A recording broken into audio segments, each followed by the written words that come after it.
Hi, ಇವತ್ತು ನಾವು ಬೆಳಗ್ಗೆ ರೊಟ್ಟಿ ಮಾಡೋದ್ರಿಂದ ಹಿಡಿದು ಸಂಜೆ ನಾವು ಎಷ್ಟು ರೊಟ್ಟಿ ಮಾರಿದ್ವಿ, ಎಷ್ಟು ಇನ್ಕಮ್ ಆಯಿತು ಅನ್ನೋದ್ರ ಬಗ್ಗೆ ಕಂಪ್ಲೀಟಾಗಿ ಇವತ್ತಿನ ವಿಡಿಯೋದಲ್ಲಿ ಹೇಳ್ತೀನಿ. ಅಂದರೆ ಬೆಳಗ್ಗೆ ಎದ್ದಾಗಿನಿಂದ ಅಂದರೆ ನಾವು ಎಷ್ಟು ಹಿಟ್ಟು ಕಲಿಸ್ತೀವಿ, ಎಷ್ಟು ರೊಟ್ಟಿ ಮಾಡ್ತೀವಿ, ಹಾಗೆ ಅದನ್ನು ಹೇಗೆ ಪ್ಯಾಕ್ ಮಾಡ್ತೀವಿ, ಅದನ್ನ ಹೇಗೆ ನಾವು ರೋಸ್ಟ್ ಮಾಡಿ ಅದನ್ನ ಹೇಗೆ ಬೇಗನೆ ಒಣಗಿಸ್ತೀವಿ, ಜೊತೆಗೆ ಹೇಗೆ ಮಾರ್ಕೆಟಿಂಗ್ ಮಾಡ್ತೀವಿ, ಹೇಗೆ ಸೇಲ್ ಮಾಡೋದಕ್ಕೆ ಕೊಡೋದಕ್ಕೆ ಹೋಗ್ತೀವಿ, ಹಾಗೆ ಯಾರೆಲ್ಲ ಬಂದು ಹೇಗೆ ನಮಗೆ ಆರ್ಡ್ರ್ ಕೊಡ್ತಾರೆ. ತುಂಬ ಜನರ ಪ್ರಶ್ನೆ, ನಮಗೆ ರೊಟ್ಟಿ ಸೇಲ್ ಆಗ್ತಾಯಿಲ್ಲ, ನಾವು ಹೇಗೆ ಅದನ್ನ ಸೇಲ್ ಮಾಡಬೇಕು, ಹೇಗೆ ಮಾರ್ಕೆಟಿಂಗ್ ಮಾಡಬೇಕು ಅಂತ. ಸೊ ಇವತ್ತಿನ ವಿಡಿಯೋವನ್ನು ಕಂಪ್ಲೀಟಾಗಿ ನೀವು ನೋಡಿ ನಿಮಗೆ ಗೊತ್ತಾಗುತ್ತೆ. ಬನ್ನಿ ಇವತ್ತಿನ ವಿಡಿಯೋವನ್ನು ಶುರು ಮಾಡೋಣ. ಹಾಯ್, ಹಲೋ, ಎಲ್ಲರಿಗೂ ನಮಸ್ತೆ. ಮತ್ತೊಮ್ಮೆ ಎಲ್ಲರಿಗೂ ನಮ್ಮ ಯೂಟ್ಯೂಬ್ ಚಾನಲ್ಗೆ ಸ್ವಾಗತ. ನಾನು ಈಗ ಪಾತ್ರೆ ತೊಳಿತಾ ಇದ್ದೀನಿ ಬೆಳಗ್ಗೆ. ಅಂದರೆ ಎಲ್ಲರೂ ಮಾಡುವಂಥ ಕೆಲಸ ಇದೆ ಅಲ್ವಾ, ಮನೆಯಲ್ಲಿ ಹೆಣ್ಮಕ್ಳು. ಬೆಳಗ್ಗೆ ಎದ್ದು ಈಗ ಪಾತ್ರೆ ತೊಳಿತಾ ಇದ್ದೀನಿ. ಇದರಲ್ಲಿ ಏನಿದೆ ವಿಶೇಷ ಅಂತ ನೀವು ಕೇಳಕ್ಕೆ ಹೋಗಬೇಡಿ, ಯಾಕಂದರೆ ಬೆಳಗ್ಗೆ ನಾವು ಇದಕ್ಕೆ ಅಂತಲೇ ಅರ್ಧ ಗಂಟೆ ಟೈಮನ್ನು ವೇಸ್ಟ್ ಮಾಡಿರ್ತೀವಿ. ಸೊ ಅದು ಟೈಮ್ ವೇಸ್ಟ್ ಅಲ್ಲ, ತೊಳಿಲೇಬೇಕಲ್ವ. ಹಾಗಾಗಿ ಅಷ್ಟರಲ್ಲಿ ನನ್ನ ಮನೆಯವರು ಎದ್ಬಿಟ್ಟು ಈ ಥರ ನೋಡಿ ಹಿಟ್ಟನ್ನು ಮಿಕ್ಸ್ ಮಾಡ್ತಾ ಇದ್ದಾರೆ. ನಾವು ಇವತ್ತು ಒಂದು ಆರ್ಡ್ರ್ ಇತ್ತು, ಸೊ ಅದನ್ನು ಕೂಡ ಮಾಡಬೇಕು. ಜೊತೆಗೆ ನಮ್ಮ ಹಿಟ್ಟನ್ನು ಬಳಸಿ ಈ ರೊಟ್ಟಿ ಕೂಡ ಮಾಡಬೇಕು. ನಮ್ಮ ಹಿಟ್ಟು ಅಂದರೆ ನಾವು ಸೇಲ್ ಮಾಡ್ತೀವಲ್ಲ ರೊಟ್ಟಿ, ಅದಕ್ಕೋಸ್ಕರ ನಮ್ಮ ಹಿಟ್ಟನ್ನು ನಾವು ಬಳಸ್ತೀವಿ. ಜೊತೆಗೆ ಬೇರೆಯವರು ತಮ್ಮ ಹಿಟ್ಟುಗಳನ್ನು ಕೊಟ್ಟು ಕೂಡ ಆರ್ಡ್ರ್ ಕೊಟ್ಟು ನಮಗೆ ರೊಟ್ಟಿ ಮಾಡಿಸ್ತಾರೆ. ಅವರ ಹಿಟ್ಟನ್ನು ಕೊಟ್ಟರೆ ನಾವು 3 ರೂಪಾಯಿಗೂ ಒಂದು ರೊಟ್ಟಿ ಮಾಡ್ತೀವಿ. ಜೊತೆಗೆ ನಮ್ಮ ಹಿಟ್ಟಂದರೆ ನಾವು 5 ರೂಪಾಯಿಗೆ ಒಂದು ರೊಟ್ಟಿ ಮಾಡ್ತೀವಿ. ನೀವು ನೋಡ್ಬೋದು, ಈಗ ಬೆಳಗ್ಗೆ ನಮ್ಮ ಹಿಟ್ಟನ್ನು ಕಲಿಸಿದ್ದೀವಿ, ಯಾಕಂದರೆ ಅವರಿಗೆ ಸಂಜೆ ಬೇಕಂತ ಹೇಳಿದ್ದಾರೆ. ಸೊ ನಮ್ಮ ಹಿಟ್ಟನ್ನು ಬೆಳಗ್ಗೆ ಮಾಡಿಬಿಟ್ರೆ ನಮ್ಮ ರೆಗ್ಯುಲರ್ ಕಸ್ಟಮರ್ ಇರ್ತಾರಲ್ವ, ಸೊ ಅವರಿಗೆ ಕೊಡ್ಬೋದು ಅಂಥೇಳಿ ನಾವು ಬೇಗ ನಮ್ಮ ಹಿಟ್ಟನ್ನು ಬೆಳೆಸ್ತಾ ಇದ್ದೀವಿ. ನೀವು ನೋಡ್ಬೋದು, ಈ ಒಂದು ದಬ್ರಿ ಏನಿರುತ್ತೆ ಇದು ಫುಲ್ ನಾವು ಬೆಳಗ್ಗೆ 1 ಟ್ರಿಪ್ ಬೆಳೆಸ್ತಾ ಇದ್ದೀವಿ. ಸೊ ಇದು ಬೆಳಗ್ಗೆಗೆ ಆಗುತ್ತೆ. ಅದಾದಮೇಲೆ ನೆಕ್ಸ್ಟು ನಮಗೇನೋ ಆರ್ಡ್ರ್ ಕೊಟ್ಟಿದ್ದಾರಲ್ವ, ಸೊ ಇದೇ ನೋಡಿ ಆರ್ಡ್ರ್ ಕೊಟ್ಟಿರುವಂಥ ರೊಟ್ಟಿ. ಅದಕ್ಕೆ ಕೂಡ ಇಲ್ಲಿ ನೀರು ಇಟ್ಟಿದ್ದೀವಿ. ಇದನ್ನು ಈಗ ಕಲಸಿ ಇಟ್ಬಿಡ್ತೀವಿ. ಸೊ ನಾವು ಅಂದರೆ ಕೆಲಸಗಾರರು ಬರ್ತಾರಲ್ವ, ಅವ್ರು ಬಂದು ಬೀಳಿಸ್ತಾರೆ. ಅದಾದಮೇಲೆ ನಾವು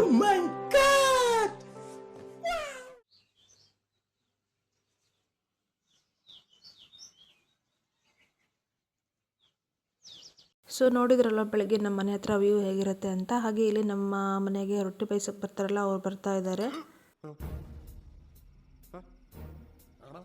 ಮುಂದಿನ ಬಾಗಿಲದಿಂದ ಬರ್ತಾರೆ. ಸೊ ವಿಡಿಯೋದಲ್ಲೆಲ್ಲ ಚೆನ್ನಾಗಿ ಬರುತ್ತೆ ಅಂಥೇಳಿ ನಾನು ಬಾಗಿಲು ತೆಗೆಯೋಕ್ಕೆ ಹೋದರೆ ಅವರು ಹಿಂದಿನ ಬಾಗಿಲದಿಂದ ಬಂದುಬಿಟ್ರು. ಏನು ಮಾಡೋಕ್ಕಾಗಲ್ಲ. 7 ಗಂಟೆಗೆ ಬರ್ತೀವಿ ಅಂದಿದ್ರು, 7:30 ಆಯಿತು, ಈಗ ಬಂದಿದ್ದಾರೆ. ಏನು ಮಾಡೋಕ್ಕಾಗಲ್ಲ, ಪಾಪ ಅವ್ರದ್ದು ಕೆಲಸಗಳಿರುತ್ತಲ್ವ. ಬಂದ ತಕ್ಷಣ ಇಷ್ಟೊಂದು ಫಾಸ್ಟಾಗಿ ಕೆಲಸ ಮಾಡ್ತಾ ಇದ್ದಾರೆ ಅಂತ ನೋಡಬೇಡಿ, ನಾನು ಸ್ವಲ್ಪ ವಿಡಿಯೋ ಫಾಸ್ಟ್ ಮಾಡಿದ್ದೀನಿ. ಈ ಒಂದು ಅದ್ಭುತವಾದ ಕ್ಷಣಕ್ಕೆ ಭಾರತವೇ ಸಾಕ್ಷಿಯಾಗಿದೆ. ಹಾಗೆ ಈಗ ಸಮಯ 7:45. ಈಗ ರೊಟ್ಟಿಯನ್ನು ತೆಗಿತಾ ಇದ್ದಾರೆ. ಅಂದರೆ ಬೆಳಗ್ಗೆ ನಮ್ಮ ಮನೆಯವರೆಲ್ಲ ಬೆಳೆಸಿದ್ರಲ್ವ ಈ ಒಂದು ಪುಟ್ಟಿಲಿ ಹಿಟ್ಟನ್ನು, ಸೊ ಅದನ್ನು ಎತ್ಕೊಂಡು ಈಗ ಬೇಗ ರೊಟ್ಟಿ ತೆಗಿತಾ ಇದ್ದಾರೆ. ಯಾಕಂದರೆ ಬೇಯಿಸಬೇಕು. ಒಬ್ಬರು ಬೇಯಿಸ್ತಾರೆ, ಇಬ್ಬರು ತಗೊಳ್ತಾರೆ. ಯಾಕಂದರೆ ನಮ್ಮ ಮನೆಯವರು ಸ್ನಾನ ಮಾಡೋದಕ್ಕೆ ಹೋಗಿದ್ದಾರೆ. ಸ್ನಾನ ಮಾಡಿ ಬಂದಮೇಲೆ ಅವರು ತೆಗಿಸ್ತಾರೆ. ಈಗ ನೋಡ್ಬೋದು, ರೊಟ್ಟಿ ತೆಳ್ಳಗಿರಲಿ ದಪ್ಪಗಿರಲಿ ಸೈಜ್ ಎಲ್ಲ ನೋಡಿಬಿಟ್ಟು ಈಗ ಸ್ನಾನ ಮಾಡಿ ಟವಲ್ನ ಒಣಗಿಸ್ಬಿಟ್ಟು ಈಗ ಅವರು ಯುದ್ಧಕ್ಕೆ ನಿಂತ್ಕೋತಾರೆ. ಅಂದರೆ ರೊಟ್ಟಿನ ತೆಗೆಸೋದಕ್ಕೆ ನಿಂತ್ಕೋತಾರೆ. ಈಗ ರೊಟ್ಟಿ ತೆಗೆಸೋದಕ್ಕಿಂತ ಮುಂಚೆ ಸ್ವಲ್ಪ ಪೂಜೆ ಮಾಡೋಣ ಅಂತ ಬಂದಿದ್ದಾರೆ. ಯಾಕಂದರೆ ಸ್ನಾನ ಮಾಡ್ಕೊಂಡಿದ್ದಾರಲ್ವ, ಸೊ ಅವರಿಗೆ ಯಾವಾಗ ಬೇಕಂದರೆ ಆವಾಗ ಈ ಥರ ಭಕ್ತಿ ಬಂದ್ಬಿಡುತ್ತೆ, ಹೇಳೋಕ್ಕಾಗಲ್ಲ. ಹಾಗೆ ರೊಟ್ಟಿ ಬೇಯಿಸೋರಿಗೆ ಟೀ ಕೊಟ್ಟಿದ್ದೆ, ಇವರು ಟೀ ಕುಡಿತಾ ಇದ್ದಾರೆ ಇವಾಗ ಸದ್ಯ. ಬೇಕು ಅಂತ ಬಂದದಲ್ಲ, ದಾರಿ ತಪ್ಪಿ ಬಂದದ್ದು. ಹೋಗ್ಲಿಕ್ಕೆ ಮನಸ್ಸುಂಟು. ಎಂತ ಮಂದಿ ಎಲ್ಲ ಅರ್ಥ ಆಯ್ತಾ? ಸೊ ನೋಡಿದ್ರಲ್ವ, ಈಗ ಬೆಳಗ್ಗೆ ಮಾರ್ನಿಂಗ್ ನಾವು ಏನೆಲ್ಲ ಮಾಡ್ತೀವಿ ಅಂತ. ಸೊ ನನ್ನ ಕೆಲಸಗಳನ್ನು ತೋರಿಸಿದೆ, ಜೊತೆಗೆ ನಮ್ಮ ಮನೆಯವರು ಏನೆಲ್ಲ ಮಾಡ್ತಾರೆ ಅಂತ ತೋರಿಸಿದೆ. ಇದಾದಮೇಲೆ ಈಗ ರೊಟ್ಟಿ ತೆಗಿತಾ ಇದ್ದಾರೆ. ನಾನು ವಿಡಿಯೋ ಮಾಡ್ತಾ ಇದ್ದೀನಿ, ಸೊ ನಿಮಗೆಲ್ಲ ತೋರಿಸೋದಕ್ಕೆ. ಯಾಕಂದರೆ ನೀವು ನೋಡ್ಬೋದು ರೊಟ್ಟಿನ ಹೇಗೆ ತೆಗಿತಾ ಇದ್ದೀವಿ ಅಂತ. ನಾವು ಬೆಳೆಸಿ ಇರುವಂಥ ಹಿಟ್ಟನ್ನು ಡೈರೆಕ್ಟಾಗಿ ಈ ಥರ ರೊಟ್ಟಿ ತೆಗಿಬೋದು. ಅದಾದಮೇಲೆ ನೀವು ನೋಡ್ಬೋದು ರೊಟ್ಟಿ ಬೇಯಿಸೋದು. ಸೊ ತುಂಬ ಚೆನ್ನಾಗಿ ವೀಡಿಯೋ ಮಾಡೋಣ ಅಂತ ಅಂದ್ಕೊಂಡು ಯಾವುದೋ ಆ್ಯಂಗಲಲ್ಲಿ ಇಟ್ಕೊಂಡು ನಾನು ಕೂತ್ಕೊಂಡು ವೀಡಿಯೋ ಮಾಡ್ತಾಯಿದ್ದೀನಿ. ನೀವು ನೋಡ್ಬೋದು, ತುಂಬ ಟ್ರೈ ಮಾಡ್ತಾಯಿದ್ದೀನಿ ಒಂದು ರೊಟ್ಟಿನ ನಾವು ಬೇಯಿಸೋದಕ್ಕೆ ಏನೆಲ್ಲ ಪ್ರಯತ್ನ ಮಾಡ್ತೀವಂತ. ಸೊ ನೀವು ನೋಡಿದ್ರಿ, ಈಗ ಒಂದು ರೊಟ್ಟಿಯನ್ನು ಹಾಕ್ತಾರೆ ಹಂಚ ಮೇಲೆ. ಸೊ ಈ ಥರ ಹಂಚ ಮೇಲೆ ರೊಟ್ಟಿನ ಹಾಕಿದಾದಮೇಲೆ ನೀರು ಹಚ್ತಾರೆ ಆ ಒಂದು ರೊಟ್ಟಿಗೆ. ಸೊ ಚೆನ್ನಾಗಿ ಅದರ ಸುತ್ತ ಎಲ್ಲ ನೀರನ್ನು ಹಚ್ಚಿ ಬಟ್ಟೆಯಿಂದ ಆ ಕಡೆ ಇರುವಂಥ ರೊಟ್ಟೆಯನ್ನು ಈ ಥರ ಒತ್ತಿ ಬಿಟ್ಟು ಎಲ್ಲ ಚೆನ್ನಾಗಿ ರೊಟ್ಟಿ ಸುತ್ತ ಈ ಥರ ಬೇಯಿಸ್ತಾರೆ. ಸೊ ಆವಾಗ ಅದು ಸ್ವಲ್ಪ ರೋಸ್ಟ್ ಆಗುತ್ತೆ. ನಾವು ಸುಮ್ಮನೆ ರೊಟ್ಟಿ ಹಾಕಿಬಿಟ್ಟು ಅದ್ರ ಮೇಲೆ ನೀರು ಹಚ್ಚದೆ ಏನು ಹಚ್ಚದೆ ಹಸಿ ಬಿಸಿ ಬೇಯಿಸ್ಕೊಂಡು ಅದನ್ನು ನಾವು ಸೇಲ್ ಮಾಡ್ತೀವಂದರೆ ಯಾರೂ ತೊಗೊಳ್ಳೋಲ್ಲ. ಅನಿವಾರ್ಯ ಇದ್ದಕ್ಕೆ ಕೆಲವ್ರು ತೊಗೊತಾರೆ. ಅದಾದಮೇಲೆ ಟೇಸ್ಟ್ ಚೆನ್ನಾಗಿಲ್ಲ ಅಂದರೆ ಮತ್ತೆ ಬರೋದೇ ಇಲ್ಲ. ಈ ಥರ ನಾವು ರೊಟ್ಟಿ ಬೇಯಿಸೋದ್ರಿಂದ ಟೇಸ್ಟ್ ಚೆನ್ನಾಗಿರುತ್ತೆ. ನೀವು ನೋಡ್ಬೋದು ಎಷ್ಟು ಚೆನ್ನಾಗಿ ಒಂದು ರೊಟ್ಟಿಯನ್ನು ಬೇಯಿಸ್ತೀವಿ. ಸೊ ಈ ಕಡೆ ನೀರು ಹಚ್ಚಿ ಹಾಕಿದಂಥ ರೊಟ್ಟಿಯನ್ನು ಆ ಕಡೆ ಹಂಚಿಗೆ ಹಾಕಿ ಈಗ ಅದನ್ನ ಚೆನ್ನಾಗಿ ರೋಸ್ಟ್ ಮಾಡಬೇಕು. ಅಷ್ಟರಲ್ಲಿ ಇದು ಬೇಯುತ್ತೆ. ಸೊ ಈ ಥರ ನಾವು ಒಂದು ರೊಟ್ಟಿಯನ್ನು ಇಷ್ಟೊಂದು ರೀತಿಯಲ್ಲಿ ಅದನ್ನು ಬೇಯಿಸಿದಾಗ ಅದು ಚೆನ್ನಾಗಿ ರೋಸ್ಟ್ ಆಗುತ್ತೆ, ಜೊತೆಗೆ ಟೇಸ್ಟ್ ಚೆನ್ನಾಗಿ ಬರುತ್ತೆ, ಹಾಗೆ ಬೇಗ ಒಣಗುತ್ತೆ. ಅದನ್ನು ನಾವು ಎಕ್ಸ್ಟ್ರಾ ದಿನ ಇಟ್ಟು ಟೈಮ್ ಕೊಟ್ಟು ಒಣಗಿಸ್ಬೇಕು ಅಂತ ಇರೋದಿಲ್ಲ. ಬೇಗನೆ ಅದು ರೋಸ್ಟ್ ಆಗಿಬಿಡುತ್ತೆ. ನೀವು ನೋಡ್ಬೋದು ಮತ್ತೆ ಆ ಒಂದು ಹಂಚಿಗೆ ನಾವಿಲ್ಲಿ ಹಾಕ್ತಾ ಇದ್ದೀವಿ. ಸೊ ಈ ರೀತಿಯಾಗಿ ರೊಟ್ಟಿನ ತೆಗೆದಿಟ್ಕೊಂಡು ನಾವು ಅಂದರೆ ಹಂಚಲ್ಲಿ ನಾವು ಬೇಯಿಸ್ತೀವಿ. ನೀವು ನೋಡ್ಬೋದು ಈ ಕಡೆ ಸೈಡಿಂದನೂ ಕೂಡ ನಾನು ವಿಡಿಯೋ ಮಾಡ್ತಾ ಇದ್ದೀನಿ. ಸೊ ನಿಮಗೆಲ್ಲ ಗೊತ್ತಾಗಲಿ ಅಂತ ಈ 2 ಹಂಚುಗಳನ್ನು ಬಳಸ್ತೀವಿ. ಯಾಕಂದರೆ ರೊಟ್ಟಿ ಶೇಪ್ ಆಗೋದಕ್ಕೆ ನಾವು ಆ ಥರ ಬಳಸೋದ್ರಿಂದ ರೊಟ್ಟಿ ಚೆನ್ನಾಗಿ ಶೇಪ್ ಆಗುತ್ತೆ. ಹಾಗೆ ಇಲ್ಲಿ ರೊಟ್ಟಿ ತೆಗಿತಾ ಇರುವ ದೃಶ್ಯ ಇದು ನೀವು ನೋಡ್ಬೋದು. ಎಲ್ಲವೂ ಕೂಡ ಕ್ಲೀನಾಗಿ ತೋರಿಸ್ತಾ ಇದ್ದೀನಿ. ಹಾಗೆಯೇ ರೊಟ್ಟಿ ತೆಗಿತಾ ಇರೋರ್ದು ಮತ್ತು ರೊಟ್ಟಿ ಬೇಯಿಸ್ತಾ ಇರೋರ್ದು ಫೇಸ್ ತೋರಿಸ್ಬಾರ್ದು ಅಂತ ನಾನು ತುಂಬ ಟ್ರೈ ಮಾಡ್ತಾ ಇದ್ದೀನಿ. ಯಾಕಂದರೆ ಕೆಲವ್ರಿಗೆ ಇಷ್ಟ ಇರಲ್ಲಲ್ವ. ಹಾಗಾಗಿ ಈ ಥರ ನಾನು ಬರೀ ಕೇವಲ ರೊಟ್ಟಿಯನ್ನೇ ನಾನು ವಿಡಿಯೋ ಮಾಡ್ತಾ ಇದ್ದೀನಿ. ಇನ್ನು ನಮ್ಮ ಮನೆಯವರು ರೆಡಿಯಾಗಿಲ್ಲ, ಯಾಕಂದರೆ ಅವರು ಊಟ ಮಾಡಬೇಕು. ಊಟ ಎಲ್ಲ ಆದಮೇಲೆ ಬಂದು ನಿಂತ್ಕೊಂಡ್ರೆ ಅವರು ಪಾಪ ಅಲ್ಲಾಡಲ್ಲ, ಅವ್ರು ಅಲ್ಲೇ ನಿಂತ್ಕೊಂಡು ಎಲ್ಲ ರೊಟ್ಟಿ ತೆಗಿಸ್ತಾರೆ. ಸೊ ವಿಡಿಯೋದಲ್ಲಿ ನಮ್ಮ ಮನೆಯವರಿಗೆ ಸ್ವಲ್ಪ ರೋಸ್ಟ್ ಮಾಡ್ತಾ ಇದ್ದೀನಿ ನಾನು. ಯಾಕಂದರೆ ಅವರು ಮನೇಲಿ ನನಗೆ ಕಾಲು ಎಳಿತಾ ಇರ್ತಾರೆ. ಹಾಗಾಗಿ ನಾನು ವಿಡಿಯೋದಲ್ಲಿ ಅವ್ರಿಗೆ ರೋಸ್ಟ್ ಮಾಡ್ತೀನಿ, ಏನು ತಿಳ್ಕೊಬೇಡಿ. ಈಗ ನೋಡ್ಬೋದು ನೀವು ರೊಟ್ಟಿನ ತೆಗಿತಾ ಇದ್ದಾರೆ. ಸೊ ಈ ಥರ ಒಂದು 3 ಪ್ಲೇಟ್ ಇದೆ ನಮ್ಮ ಹತ್ರ. ಬೇಗ ಬೇಗ ತಕ್ಕೊಂಡು ಡೈರೆಕ್ಟಾಗಿ ರೊಟ್ಟಿ ಬೇಯಿಸೋದಕ್ಕೆ ಎಲ್ಲರೂ ಕೂತ್ಕೋತಾರೆ. ಈ ಥರ ಆಗುತ್ತೆ. ಇನ್ನು ಜಾಸ್ತಿ ರೊಟ್ಟಿ ಇದೆ, ಜಾಸ್ತಿ ಆರ್ಡ್ರ್ ಇದೆ ಅಂದಾಗ ನಾವು ಇಲ್ಲೊಂದು ನಿಮಗೆ ಗ್ಯಾಸ್ ಕಾಣಿಸ್ತಾ ಇರ್ಬೋದು, ಗ್ಯಾಸ್ ಸ್ಟವ್, ಅದನ್ನು ಕೂಡ ಆನ್ ಮಾಡಿಬಿಟ್ಟು 3 ಜನ ಬೇಯಿಸ್ತಾರೆ. ನಾನು ನಮ್ಮ ಮನೆಯವ್ರು ತೆಗಿಸ್ತೀವಿ. ನೋಡಿ ಇನ್ನೂ ಟೀ ಕುಡಿತಾ ಇದ್ದಾರೆ. ಇವ್ರದ್ದು ಇವತ್ತು ಮುಗಿಯೋಲ್ಲ. ಸೊ ಎಲ್ಲನೂ ಮುಗಿಸ್ಕೊಂಡು ಹೋಗ್ಬೇಕಂದ್ರೆ ಸ್ವಲ್ಪ ಟೈಮ್ ಬೇಕು. ಬೇಗ ಬನ್ನಿ ಗುರುಜಿ, ಕಾಯ್ತಾ ಇದ್ದೇನೆ ನಾನು. ನೀವ್ಯಾರು ಹೆದರ್ಬೇಡಿ. ಅಯ್ಯೋ, ಇವರು ಯಾವಾಗಾದರೂ ಹೋಗಿ ರೊಟ್ಟೆ ತೆಗಿಸ್ಲಿ ಬಿಡಿ. ಹಾಗೆ ಈಗ ನಾವು ರೊಟ್ಟೆ ಮಾಡೋದಕ್ಕೆ ಸ್ಟಾರ್ಟ್ ಮಾಡಿದ್ದೀವಿ. ಸೊ ನಮ್ಮ ಮನೇಲಿ ಎಷ್ಟು ರೊಟ್ಟೆ ಉಳಿದಿದೆ ಅಂತ ನಿಮ್ಗೆ ತೋರಿಸ್ತೀನಿ. ಇದು ನಿನ್ನೆದು ನೋಡ್ಬೋದು. ಇಷ್ಟೇ ಈಗ ರೊಟ್ಟೆ ಉಳಿದಿರೋದು. ಇದನ್ನು ಸಪ್ರೇಟಾಗಿ ಎತ್ತಿಟ್ಬಿಟ್ಟು ಇವತ್ತಿನ ರೊಟ್ಟೆನ ನಾವು ಇಲ್ಲಿ ಇಡ್ತೀವಿ. ಹಾಗೆ ಇದ್ರ ಬಗ್ಗೆ ಜಿಬ್ಲಿ ಅಂತೇಳಿ ಹೇಳ್ತಾರೆ.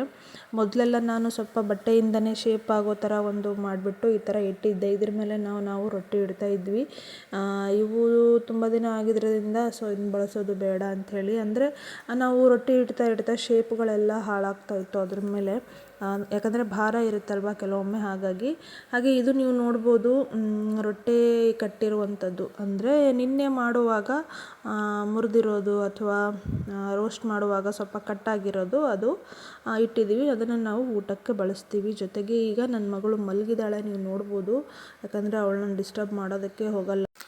ಎದ್ದರೆ ಅವಳು ನನಗೇನು ಕೆಲಸ ಮಾಡೋದಕ್ಕೆ ಬಿಡಲ್ಲ. ಅವಳ ಜೊತೆನೇ ಇದ್ದು ಆಟ ಆಡಬೇಕು. ಹಾಗಾಗಿ ಅವಳನ್ನ ಮಲಗಲಿ ಅಂಥೇಳಿ ನಾನು ಡೋರ್ ಹಾಕ್ಕೊಂಡು ಮೆಲ್ಲಗೆ ಗಲಾಟೆ ಮಾಡ್ದಂಗೆ ಹೋಗ್ತಾ ಇದ್ದೀನಿ. ಇದೇನು ರೂಮು ಅಥವಾ ಗೊಂಬೆಗಳ ಅಂಗಡಿನೋ ಅಂತ ನೀವು ನೋಡಬೇಡಿ. ಸೊ ಇವೆಲ್ಲ ಮಕ್ಕಳು ಇದ್ಮೇಲೆ ಇರಲೇಬೇಕು, ಏನೂ ಮಾಡೋಕ್ಕಾಗಲ್ಲ. ಮನೆ ತುಂಬ ಗೊಂಬೆಗಳು. ಸೊ ಆದಷ್ಟು ಎಷ್ಟಾಗುತ್ತೋ ಅಷ್ಟು ನಾನು ಮೇಲೆ ಕಟ್ಟಿ ಎತ್ತಿ ಇಡ್ತಾನೆ ಇರ್ತೀನಿ. ಹಾಗೆ ಇಲ್ಲಿ ನಾನು ಹೊರಗಡೆ ಬಂದುಬಿಟ್ಟು ಬೆಳಗ್ಗಿನ ವ್ಯೂವನ್ನು ಎಂಜಾಯ್ ಮಾಡ್ತಾಯಿದ್ದೀನಿ. ಅದಾದಮೇಲೆ ರೊಟ್ಟಿ ಮಾಡ್ತಾ ಇರೋದನ್ನು ವೀಡಿಯೋ ಮಾಡ್ಕೊಳ್ತಾ ಇದ್ದೀನಿ, ನಿಮಗೆಲ್ಲ ತೋರಿಸ್ಬೇಕಲ್ವ. ಹಾಗೆ ರೊಟ್ಟಿ ಬೇಯಿಸೋರು ನನ್ನ ನೋಡ್ತಾ ಇದ್ರು, ಇವಳೇನು ಮಾಡ್ತಾ ಇದ್ದಾಳೆ ಇವತ್ತು, ನಮ್ಮನ್ನು ಬಿಡಲ್ಲ ಅಂತ ಕಾಣಿಸುತ್ತೆ ಅಂಥೇಳಿ ಪದೇ ನನ್ನನ್ನು ನೋಡ್ತಾ ಇದ್ರು. ಒಂಥರ ಸಾರಿ ನಾನು ಇವಾಗ ಅಡುಗೆ ಮಾಡ್ತಾಯಿದ್ದೀನಿ. ಪಾಪ ನಮ್ಮ ಮನೆಯವ್ರಿಗಾಗಲೇ ಊಟ ಮಾಡ್ಕೊಂಬಂದರು ಅಂತ ಹೇಳಿಬಿಟ್ಟೆ. ಈಗ ಅಡುಗೆ ಮಾಡಿಟ್ಟು ನಾನು ರೊಟ್ಟಿ ತೆಗಿತಾ ಇದ್ದೀನಿ. ಯಾಕಂದರೆ ನಮ್ಮ ಮನೆಯವರು ಹೊರಗೆ ಹೋಗಿದ್ದರು. ಹಾಗೆ ನನ್ನ ಮಗಳು ಮಲಗಿದ್ಲು, ಸ್ವಲ್ಪ ಹೊತ್ತು ತೆಗೆಯೋಣ ಅಂಥೇಳಿ. ಅಷ್ಟರಲ್ಲಿ ನಾನು ಮಾಡಿರುವಂಥ ಸಾರುಗಳು ಪಲ್ಯಗಳು ರೆಡಿಯಾಗಿದ್ದವು. ಪಾಪ ನಮ್ಮ ಮನೆಯವರು ಇನ್ನೂ ಊಟ ಮಾಡಿಲ್ಲ, ತಪ್ಪು ತಿಳ್ಕೊಬೇಡಿ. ಈಗ ಮಾಡ್ತಾರೆ, ಯಾಕಂದರೆ ಟೀ ಕುಡಿತಾ ಇದ್ರು ಬಹುಶಃ ಆಗಲೇ. ನಾನೇ ತಪ್ಪಾಗಿ ತಿಳ್ಕೊಂಬಿಟ್ಟೆ. ಈಗ ರೊಟ್ಟಿ ಇವತ್ತು ಮಾಡಿರುವಂಥ ರೊಟ್ಟಿನ ತಂದು ಇಲ್ಲಿ ಇಡ್ತಾ ಇದ್ದಾರೆ. ಸೊ ನಿನ್ನೆ ಮಾಡಿರುವಂಥ ರೊಟ್ಟಿನ ಈ ಕಡೆ ಸೈಡ್ ಸ್ಟ್ಯಾಂಡಲ್ಲಿ ಇಟ್ಬಿಟ್ಟು ಇವತ್ತಿನ ರೊಟ್ಟೆಗಳನ್ನು ಈ ಥರ ಒಣಗಿಸ್ತಾ ಇರ್ತಾರೆ. ಇವೆಲ್ಲ ನಿನ್ನೆ ಮಾಡಿ ಉಳಿದಿರುವಂಥ ರೊಟ್ಟೆಗಳು. ಸೊ ಇವತ್ತು ಕೊಡ್ತಾರೆ ಅದನ್ನು. ಹಾಗೆ ನೀವು ನೋಡ್ಬೋದು ರೊಟ್ಟಿನ ಎಷ್ಟು ಜೋಪಾನವಾಗಿ ಇಡ್ತಾ ಇದ್ದಾರೆ ನಮ್ಮ ಮನೆಯವರು ಅಂಥೇಳಿ. ಸೊ ಈ ಥರ ಶೇಪ್ ಬರೋದಕ್ಕೆ ಇಲ್ಲಿ ಬಂದು ಇಡ್ತಾ ಇದ್ದಾರೆ. ಇನ್ನು ರೊಟ್ಟಿ ಎಲ್ಲ ಇಟ್ಟಾದಮೇಲೆ ಇಲ್ಲಿ ಕೂತ್ಕೊಂಡಿದ್ದಾರೆ ಸುಮ್ಮನೆ. ಯಾಕೆ ಏನು ಅಂತ ಕೇಳೋಕ್ಕಾಗಲ್ಲ, ಯಾಕಂದರೆ ಪಾಪ ತುಂಬ ಕೆಲಸ ಮಾಡಿರ್ತಾರೆ ಬೆಳಗ್ಗೆಯಿಂದ. ಸೊ ಫೋನಲ್ಲಿ ಏನೋ ವರ್ಕ್ ಮಾಡ್ತಿರ್ಬೋದು ಅಂತ ಅಂದ್ಕೊಂಡು ನಾನು ಯಾಕೆ ಕೂತ್ಕೊಂಡಿದ್ದೀರ ಅಂತ ಏನು ಕೇಳೋಕ್ಕೆ ಹೋಗಲಿಲ್ಲ. ಹಾಗೆ ನೀವು ನೋಡ್ಬೋದು ಇದು ಫುಲ್ ತುಂಬಿತ್ತು. ಈಗ ಇಷ್ಟು ತಗೊಂಡು ಬೇಯಿಸ್ತಾ ಇದ್ದಾರೆ. ಜೊತೆಗೆ ಅಲ್ಲಿ ಆರ್ಡರ್ ಕೊಟ್ಟಿದ್ದಾರಲ್ವ ಹಿಟ್ಟನ್ನು, ಅದನ್ನು ಕೂಡ ಮಿಕ್ಸ್ ಮಾಡಿಕೊಂಡು ಬೀಳಿಸಿದ್ದಾರೆ ಬೇರೊಂದು ಪುಟ್ಟಿಯಲ್ಲಿ. ಸೊ ಇದಾದಮೇಲೆ ಅದನ್ನು ಮಾಡಬೇಕು ಅಂಥೇಳಿ ಇಲ್ಲಿ ಈಗ ನನ್ನ ಮಗಳು ಎದ್ದಿದ್ದಾಳೆ. ಸೊ ಮುಗೀತು ಈಗ ನನ್ನ ಕತೆ ಇಲ್ಲಿಗೆ. ಯಾಕೆಂದರೆ ನನ್ನ ಮಗಳು ಎದ್ದಾದಮೇಲೆ ನನ್ನ ಕೈಕಾಲನ್ನು ಕಟ್ಟಿದಾಗ ಆಗಿಬಿಡುತ್ತೆ ನನಗೆ. ಅವಳನ್ನು ಬಿಟ್ಟು ಎಲ್ಲೂ ಹೋಗೋಂಗೇ ಇಲ್ಲ ನಾನು, ಏನು ಕೆಲಸನೂ ಮಾಡೋಂಗಿಲ್ಲ. ಒಂಥರ ನಾನು ಏನೂ ಇಲ್ದಿರೋ ಒಂದು ಇದಾಗ್ಬಿಡ್ತೀನಿ ಅವಳು ಎದ್ದಾದಮೇಲೆ. ಎದ್ದೇಳೋದಕ್ಕಿಂತ ಮುಂಚೆ ಫುಲ್ ಆ್ಯಕ್ಟಿವ್ ಆಗಿ ಎಲ್ಲ ಕೆಲಸ ಮಾಡಿಕೊಂಡು ನಾನೇ ಎಲ್ಲ ನಂದೇ ಎಲ್ಲ ಅಂದ್ಕೊಂಡು ಓಡಾಡ್ತಿರ್ತೀನಿ. ಆದರೆ ಅವಳು ಎದ್ದಾದಮೇಲೆ ಮುಗೀತು, ನಾನು ಈ ಭೂಮಿ ಮೇಲೆ ಒಂದು ಯಾವುದೋ ಒಂದು ನಿರ್ಜೀವ ವಸ್ತು ಅನ್ನೋ ಥರ ಫೀಲ್ ಆಗುತ್ತೆ ನನಗೆ.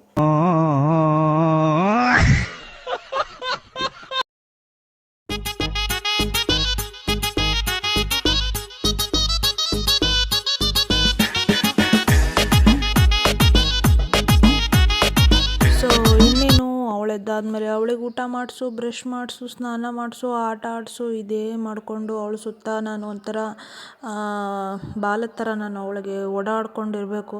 ನಂಗೆ ತಲೆನೇ ಓಡಲ್ಲ ಅವಳು ಎದ್ಬಿಟ್ರೆ ಏನು ಮಾಡಬೇಕು ಅಂಥೇಳಿ.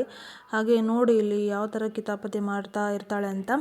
ಈಗ ನಮ್ಮ ಮನೆಯವರು ಆಕಾಡೋಕ್ಕೆ ಇಳಿದ್ಮೇಲೆ ನೋಡಿ ಎಷ್ಟು ಹಿಟ್ಟು ಖಾಲಿಯಾಗಿದೆ ಅಂತ ಬೇಗ ಬೇಗ ತೆಗೆಸ್ತಾರೆ, ಬೇಗ ಬೇಗ ಕೆಲಸಗಳಾಗುತ್ತೆ. ಸೊ ಈಗ ಈ ಕಡೆ ರೊಟ್ಟಿ ಬೇಯಿಸ್ತಾ ಇದ್ದಾರೆ, ಜೊತೆಗೆ ನಮ್ಮ ಮನೆಯವರು ರೊಟ್ಟಿ ತೆಗೆಸ್ತಾ ಇದ್ದಾರೆ. ನಾನು ನನ್ನ ಮಗಳು ಆ ಕಡೆಯಿಂದ ಈ ಕಡೆ, ಈ ಕಡೆಯಿಂದ ಆ ಕಡೆ ಫುಡ್ ಇನ್ಸ್ಪೆಕ್ಟರ್ ಥರ ಓಡಾಡಿಕೊಂಡು ಇದು ಹೀಗೆ ಅದು ಹಾಗೆ ಅಂದ್ಕೊಂಡು ಹೇಳ್ತಾ ನಾವು ಓಡಾಡ್ಕೊಂಡಿರ್ತೀವಿ.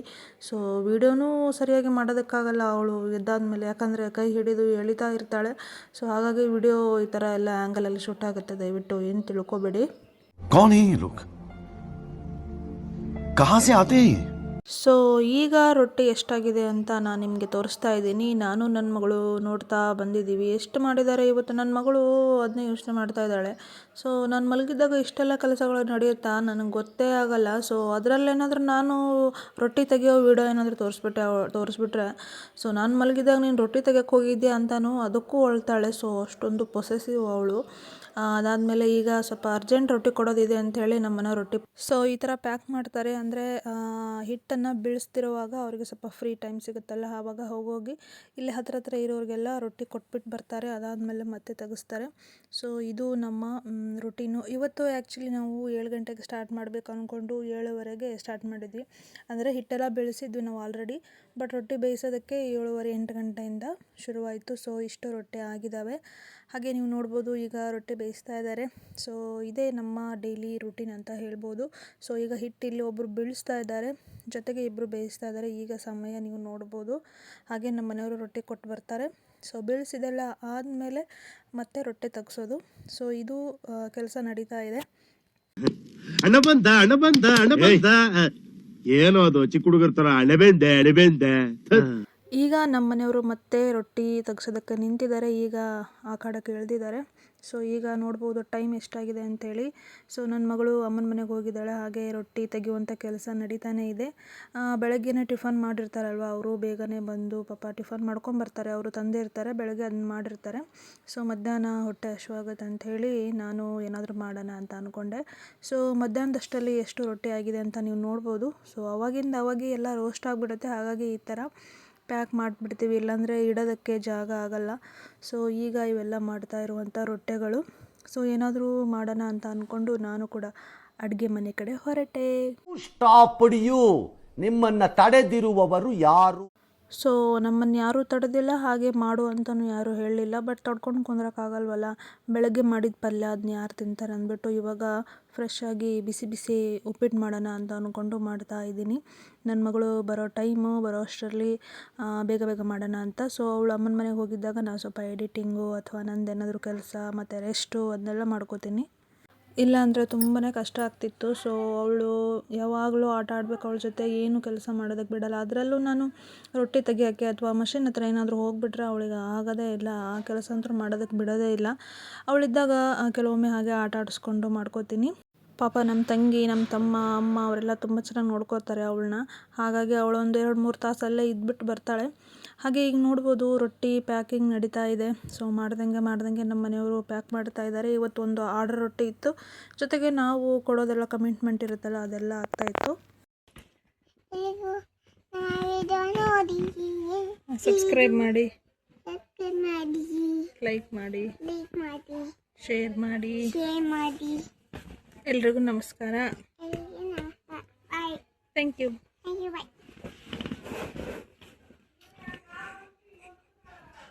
Congratulation brother. ಅಬ್ಬಬ್ಬಬ್ಬ ಲ್ಯಾಟ್ರಿ. Congratulation brother, congratulation. ಹಾಗೇ ನಾನು ಮಾಡಿದಂಥ ಉಪ್ಪಿಟ್ಟನ್ನು ಈಗ ಎಲ್ಲರೂ ನಮ್ಮ ಮನೆಯವರು ಮತ್ತು ರೊಟ್ಟಿ ಬೇಯಿಸಿ ಬರ್ತಾರಲ್ಲ ಅವರು, ಸೊ ಎಲ್ಲರೂ ನಾನು ಕೂಡ ತಿಂದೆ. ಹಾಗೆ ಅಷ್ಟರಲ್ಲಿ ನನ್ನ ಮಗಳು ಬಂದಳು, ಅವಳಿಗೂ ಕೂಡ ಆಟ ಆಡಿಸ್ತಾ ತಿನ್ನಿಸ್ತಾ ಇದ್ದೀನಿ. ಇನ್ನೇನು ಎಲ್ಲ ಕೆಲಸ ಮುಗಿಯುವಂಥ ಸಮಯ. ಸ್ವಲ್ಪ ಹಿಟ್ಟು ಉಳಿದಿದೆ, ಅದನ್ನು ಮಾಡಿ ಮುಗಿಸಿ ಹೋಗ್ತಾರೆ. ಅಷ್ಟರಲ್ಲಿ ಒಬ್ಬರು ಇವತ್ತು ಆರ್ಡ್ರ್ ಕೊಟ್ಟಿದ್ದರು ರೊಟ್ಟೆ ಮಾಡೋದಕ್ಕೆ. ಸೊ ಅವರು ಕೂಡ ಬರ್ತೀವಿ ಬೇಗ ಪ್ಯಾಕ್ ಮಾಡಿ ಅಂದಿದ್ದಕ್ಕೆ ನಮ್ಮ ಮನೆಯವರು ಪ್ಯಾಕ್ ಮಾಡಿಬಿಟ್ಟು ಹೊರಗಡೆ ಇಟ್ಟರು.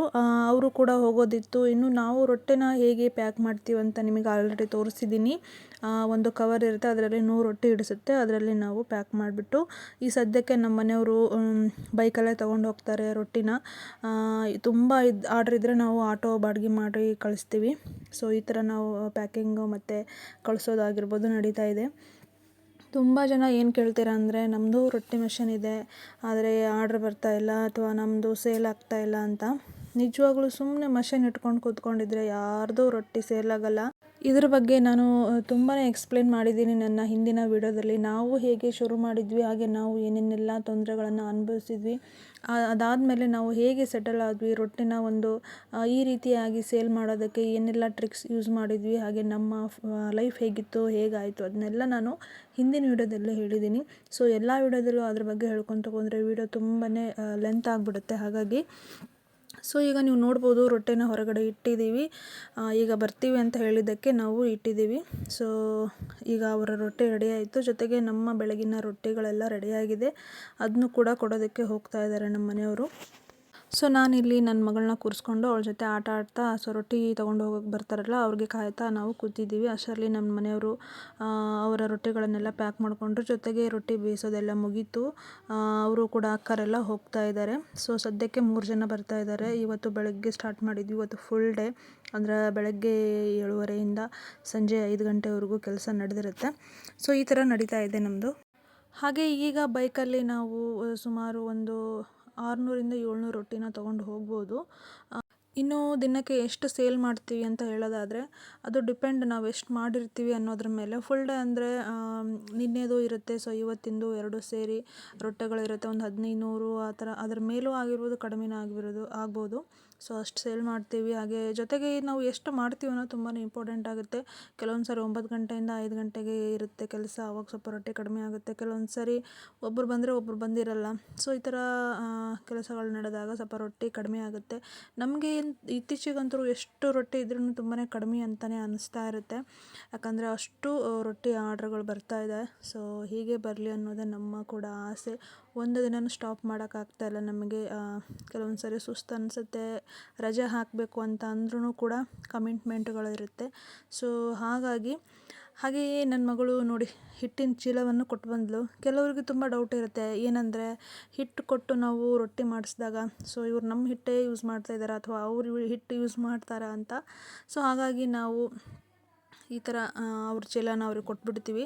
ಅದಾದಮೇಲೆ ನನ್ನ ಮಗಳ ಜೊತೆ ಆಟ ನೀವು ನೋಡ್ಬೋದು. ನಮ್ಮ ಮನೆಯವರು ಇಲ್ಲೇ ಹತ್ತಿರದ ಒಂದು ಊರಿಗೆ ರೊಟ್ಟಿ ಕೊಡೋದಕ್ಕೆ ಹೋಗಿದ್ದಾರೆ. ಸೊ ಅವ್ರು ಬರೋವರೆಗೂ ನಾವು ಇಲ್ಲೇ ಕಾಯೋಣ ಅಂಥೇಳಿ ನಾನು ನನ್ನ ಮಗಳು ಕಾಯ್ತಾ ಕೂತಿದ್ದೀವಿ. ಅವಳೇನೋ ಅಡುಗೆ ಮಾಡ್ತಾಯಿದ್ದಾಳೆ. ಸೊ ನೋಡ್ಬೋದು ಈಗ ಅವಳು ಏನು ಮಾಡ್ತಾಯಿದ್ದಾಳೆ ಅಂತ. ಅಷ್ಟರಲ್ಲಿ ನಮ್ಮ ಮನೆಯವರು ಬಂದಾದಮೇಲೆ ಇವತ್ತಿಂದು ರೊಟ್ಟಿ ಎಷ್ಟೆಲ್ಲ ಸೇಲ್ ಆಯಿತು, ಹಾಗೆ ಎಷ್ಟು ಮಾಡಿದ್ದಾರೆ, ಏನೇನೆಲ್ಲ ಕತೆ ಅದನ್ನೆಲ್ಲ ನಾವು ಈಗ ಲೆಕ್ಕ ಮಾಡ್ತಾ ಕೂತಿರ್ತೀವಿ. ಅಷ್ಟರಲ್ಲಿ ಅಮ್ಮ ಕೂಡ ಬಂದರು. ಅಮ್ಮನ ಜೊತೆ ಹರಟೆ, ಅದಾದಮೇಲೆ ಅಡುಗೆ, ಅದಾದಮೇಲೆ ಊಟ, ಅದಾದಮೇಲೆ ನಿದ್ದೆ. ಇನ್ನು ಇವತ್ತು ರೊಟ್ಟಿ ಎಷ್ಟು ಉಳಿದಿದೆ ಅಂತ ನೋಡೋಣ ಬನ್ನಿ. ಸೊ ನೀವು ನೋಡ್ಬೋದು ಬೆಳಗ್ಗೆಯಿಂದ ಎಷ್ಟೆಲ್ಲ ರೊಟ್ಟಿ ಮಾಡಿದ್ವಿ. ಎಷ್ಟು ಉಳಿದಿದೆ ಅಂತ. ಸೊ ಇವು ರೊಟ್ಟಿ ಮಾಡುವಾಗ ಸ್ವಲ್ಪ ಸ್ಟಾರ್ಟಿಂಗ್ ನಾವು ಸೈಜ್ ಅಡ್ಜಸ್ಟ್ ಮಾಡುವಾಗ ಸ್ವಲ್ಪ ತೆಳ್ಳ ದಪ್ಪ ಅದೆಲ್ಲ ಮಾಡುವಾಗ ಸ್ಟಾರ್ಟಿಂಗ್ ತೆಳುವಾಗಿ ಬರ್ತಿರುತ್ತೆ. ಸೊ ಅದನ್ನೆಲ್ಲ ತೆಗೆದುಬಿಡ್ತೀವಿ ನಾವು. ತೀರಾ ತೆಳ್ಳಗಿದ್ರೆ ಅಥವಾ ಸ್ವಲ್ಪ ಕಟ್ಟಾಗಿದ್ದರೆ ಜೊತೆಗೆ ಶೇಪ್ ಇಲ್ಲ ಅಂದರೆ ಅದನ್ನ ಸೈಡಿಗೆ ಇಟ್ಬಿಡ್ತೀವಿ. ಸೊ ಅದಷ್ಟೇ ಉಳ್ಕೊಂಡಿರೋದು ಇವತ್ತು ನೀವು ನೋಡ್ಬೋದು. ಎಲ್ಲ ರೊಟ್ಟಿನೂ ಖಾಲಿ ಆಗಿದೆ. ಸೊ ನೋಡಿ, ಇವತ್ತು ಯಾವ ರೊಟ್ಟಿನೂ ಕೂಡ ಉಳಿದಿಲ್ಲ. ಸೊ ಈ ಥರ ಈ ರೊಟ್ಟಿಗಳನ್ನು ನಾವು ಊಟ ಮಾಡ್ತೀವಿ. ಸೊ ಇವತ್ತು ನೋಡಿ, ರೊಟ್ಟಿ ಬೇಯಿಸುವಾಗ ಅರ್ಧಂಬರ್ಧ ಕಟ್ಟಾಗಿರೋದು ಅಥವಾ ನೋಡಿ ಈ ಥರ ಇರೋದನ್ನೆಲ್ಲ ಇದು ಇವತ್ತಿಂದು. ಸೊ ಈ ಥರ ಇಟ್ಟು ಹೋಗಿರ್ತಾರೆ, ಅದನ್ನೆಲ್ಲ ನಾವು ಊಟಕ್ಕೆ ಬಳಸ್ತೀವಿ. ಸೊ ಯಾವುದನ್ನು ಕೂಡ ವೇಸ್ಟ್ ಮಾಡಲ್ಲ. ಜೊತೆಗೆ ಅಮ್ಮ ಬಂದಮೇಲೆ ಸ್ವಲ್ಪ ಟೀ ಮಾಡಿದ್ವಿ, ಎಲ್ಲ ಕೂತ್ಕೊಂಡು ಮಾತಾಡ್ತಾ. ಅದಾದಮೇಲೆ ಇವತ್ತಿನ ಲೆಕ್ಕ ನೀವು ನೋಡ್ಬೋದು, ಎಷ್ಟು ಇವತ್ತು ಸೇಲ್ ಮಾಡಿದ್ದೀವಿ ಅಂತ. ಸೊ ಇದು ಒಂದೇ ದಿನದ್ದಲ್ಲ, ಹಳೆ ಪೇಮೆಂಟ್ ಎಲ್ಲ ಬರೋದಿತ್ತು, ಅದೆಲ್ಲ ಬಂದಿತ್ತು. ಸೊ ಅದನ್ನೆಲ್ಲ ಲೆಕ್ಕ ಮಾಡಿ ಇಡ್ತಾಯಿದ್ದೀವಿ. ನಮ್ಮ ವಿಡಿಯೋ ನಿಮಗೆ ಇಷ್ಟ ಆದರೆ please like, share and comment ಮಾಡಿ. ಪ್ಲೀಸ್ ಸಪೋರ್ಟ್ ಮಾಡಿ. Thank you so much video ನೋಡಿದ್ದಕ್ಕೆ.